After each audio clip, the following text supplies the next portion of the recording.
been thinking a fair bit today about the importance of giving yourself time to think.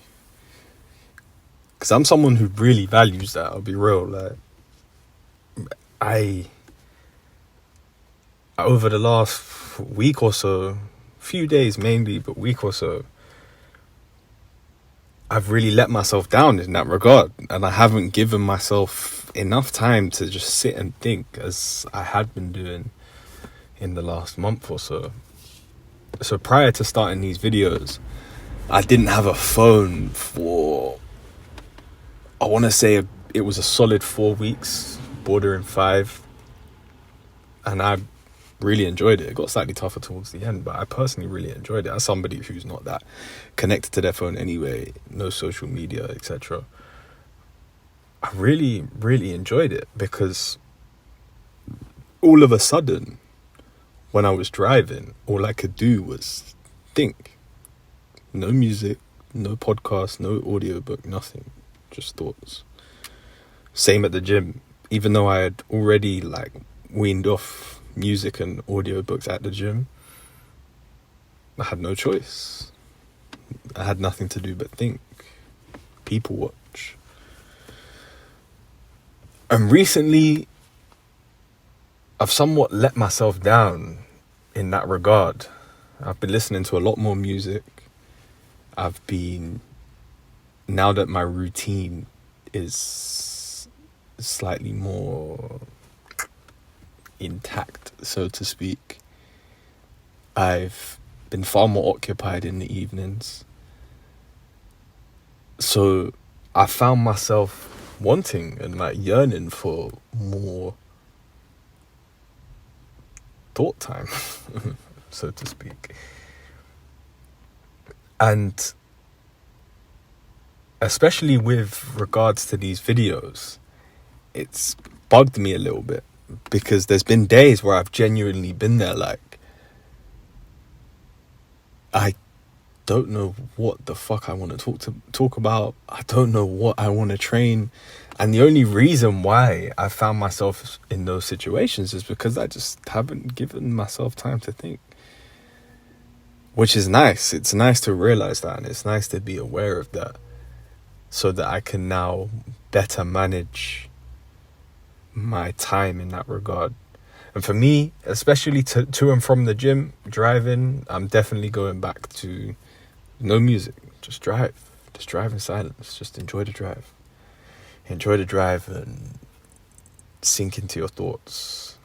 I really enjoy that, man. I really fuck with that. I really enjoy driving as a meditative activity. Now, I'm a firm believer. I personally don't meditate. I have a friend that really believes in meditation. I personally, as of yet, haven't reached a point in my life where I believe in meditation, and where I believe that it's as valuable as people who it's helped believe it's valuable. Because whilst I don't disregard the fact that it's been valuable for people, because it very clearly has, you'd be a blind man to not see that, I don't think it's the answer to everybody. And the reason why I don't believe it's the answer to everybody, because in my experience, I don't believe I've ever got anything from meditation that I haven't been able to get from life if I am balancing my life well enough. And the reason for that is because I was introduced to the idea in my late teens. And the idea is very simple. The idea is that you effectively live in a meditative state. When you take a sip of water, you don't just mindlessly drink water like an animal.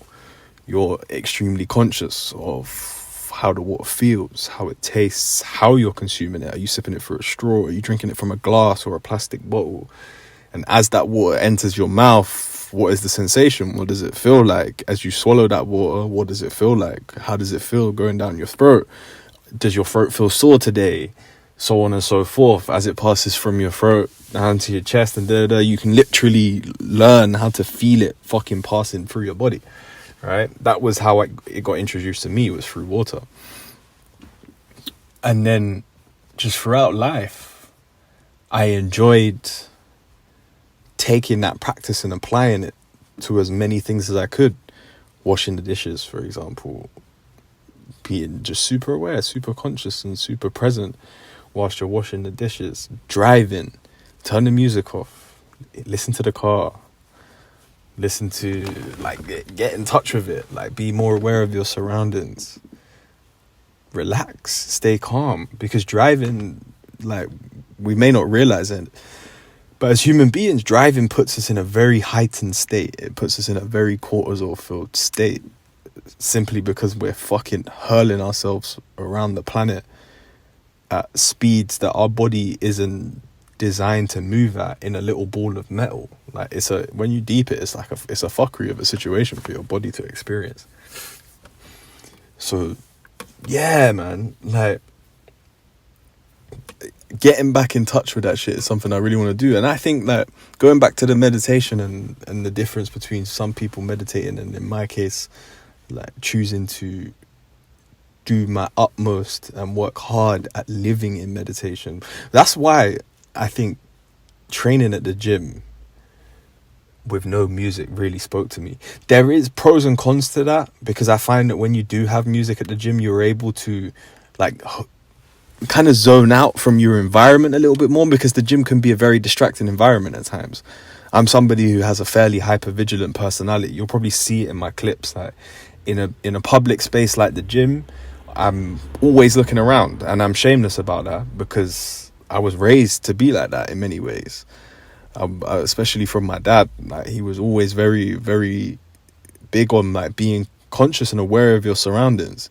And it's literally a practice of mine. Like, I could literally go home, and I could tell my missus, like, describe like 15 different fucking people that I encountered, even 20, 25 different people that I encountered at the gym, what they were wearing, what they looked like, etc., etc.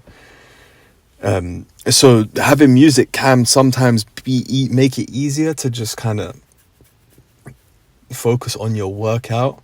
But then for me, the reason why it's not worth it is because when you're able to dial in with no music, and when I'm able to tap into a meditative state whilst I'm training.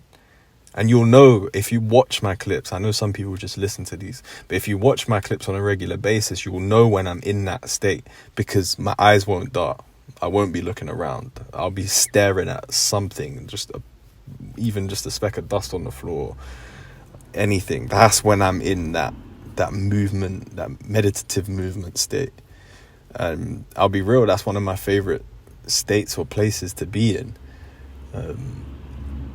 But it's practice. It's all about practice. I've struggled to get into that state in the gym recently, and I wonder why. Because I haven't been practicing that state as much as I was. Every time I was driving the car, I was practicing getting into that state. At that period of time as well, I just happened to be doing a little bit more around the house for whatever reason. And when you're doing those boring things, like Einstein once said, we need to be bored. We have to be willing to be do the boring things, because they give us opportunities to think and, like, just be with our thoughts. So yeah, we have to work at that. And if meditation's for you, then kudos to you. Like, I admire you. I respect that highly, because it ain't for me, and I kind of wish it was, because I am somebody who likes the idea of having something set to do that is going to help you on a daily basis achieve what you're looking to achieve. But in my case, the best results I have are from working on getting into that state on a regular basis throughout life. And as I say this, my missus and my dog is walking past, and my dog has no idea I'm here, which is kind of cool. So I'm going to wrap it up there. See my little man, and I'll see you tomorrow. Peace.